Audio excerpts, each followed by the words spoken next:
Kadalasan ang ginagawang gender candy ay yung katas ng luya. Pero pwede palang gawin candy ang yung luya mismo. Masubukan nga natin kung anong kalalabasan ng ating minatamis na luya o candy. Hi, I'm Dance, and this is my channel.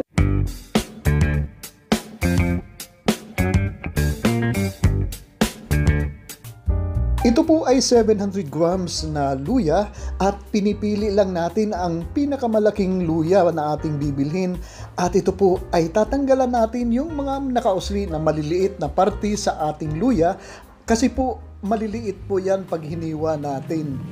Hiwain muna natin ang mas maliliit na hiwa ang ating luya para mas madali nating balatan at mawala yung mga kanto-kanto ng ating luya.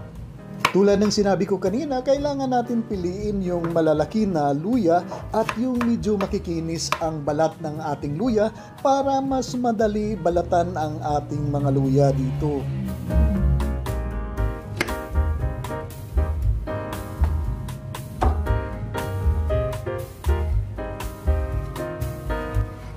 Gagamit po tayo dito ng kutsara para balatan natin ang ating mga luya. Mas magandang gamitin ang kutsara sa pagbabalat ng luya kasi dumudulas lang po ang balat ng ating mga luya. Hindi kagaya ng kutsilyo na medyo mababawasan ng malaki ang ating luya pag kutsilyo ang ating ginamit dito.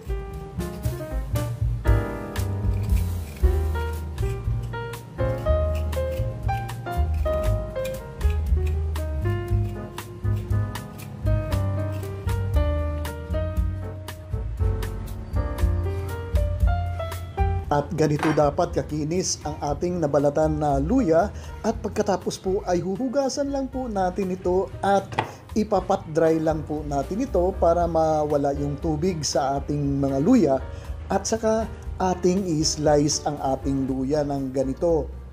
Hiwain lang po natin ang ating mga luya ng ganito kaninipis lang po kagaya nito. Tingnan nyo na lang po dito kung paano ko po hinihiwa ang ating luya. At kung nandyan pa po kayo habang naghihiwa tayo ng ating luya, ibig sabihin lang yan na nagugustuhan nyo po ang video na ito.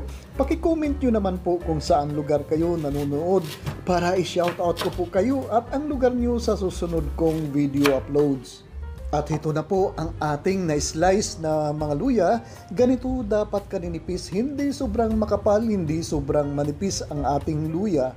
At pagkatapos ay ilalagay po natin ito sa isang saucepan at maglalagay po tayo ng tubig dito.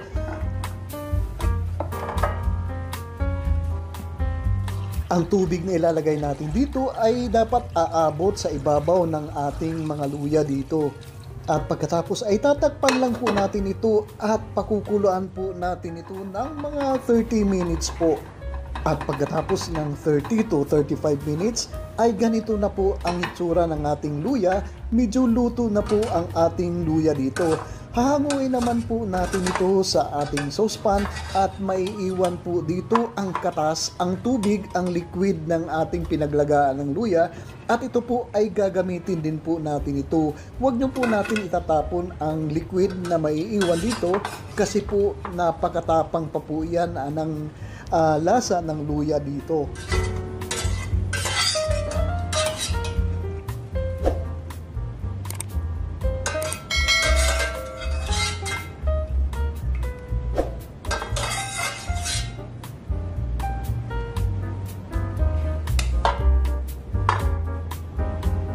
Ngayon po ay ilalagay naman natin sa isang malaking kawali ang ating nilagang luya dito. At pagkatapos ay idadagdag natin dito ang 1 cup na brown sugar at saka po 1/2 cup na white sugar. Haluin lang po muna natin ng bahagya, haluin ng haluin at saka maglalagay din po tayo dito ng 1/4 teaspoon na rock salt.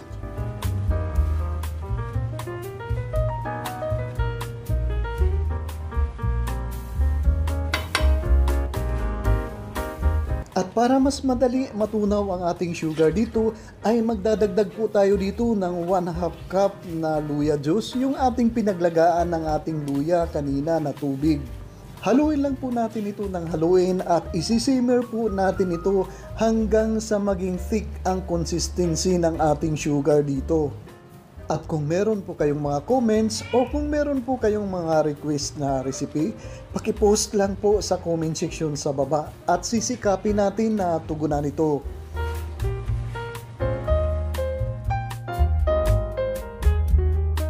O ayan, nagsisimula nang lumiit o mag-decrease ang liquid sa ating luya dito at itutuloy-tuloy lang po natin ang pag-simmer sa ating niluluto hanggang sa maging super thick ang consistency ng ating sugar dito.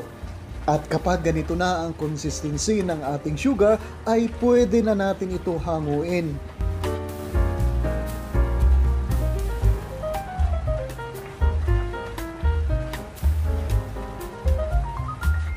Ilalagay naman natin ang ating luyang kinde sa isang wire rack para tumulo po ang excess na liquid dito at i-dry po natin ito ng konti.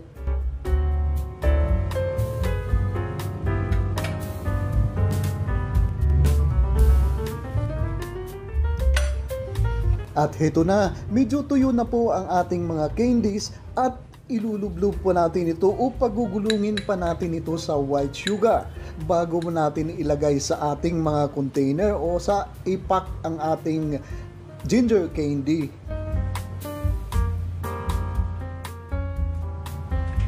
At ito na po ang kinalabasan ng ating ginger candy o minatamis na luya. At maraming health benefits po ang makakamit natin kung kumakain tayo ng luyang candy.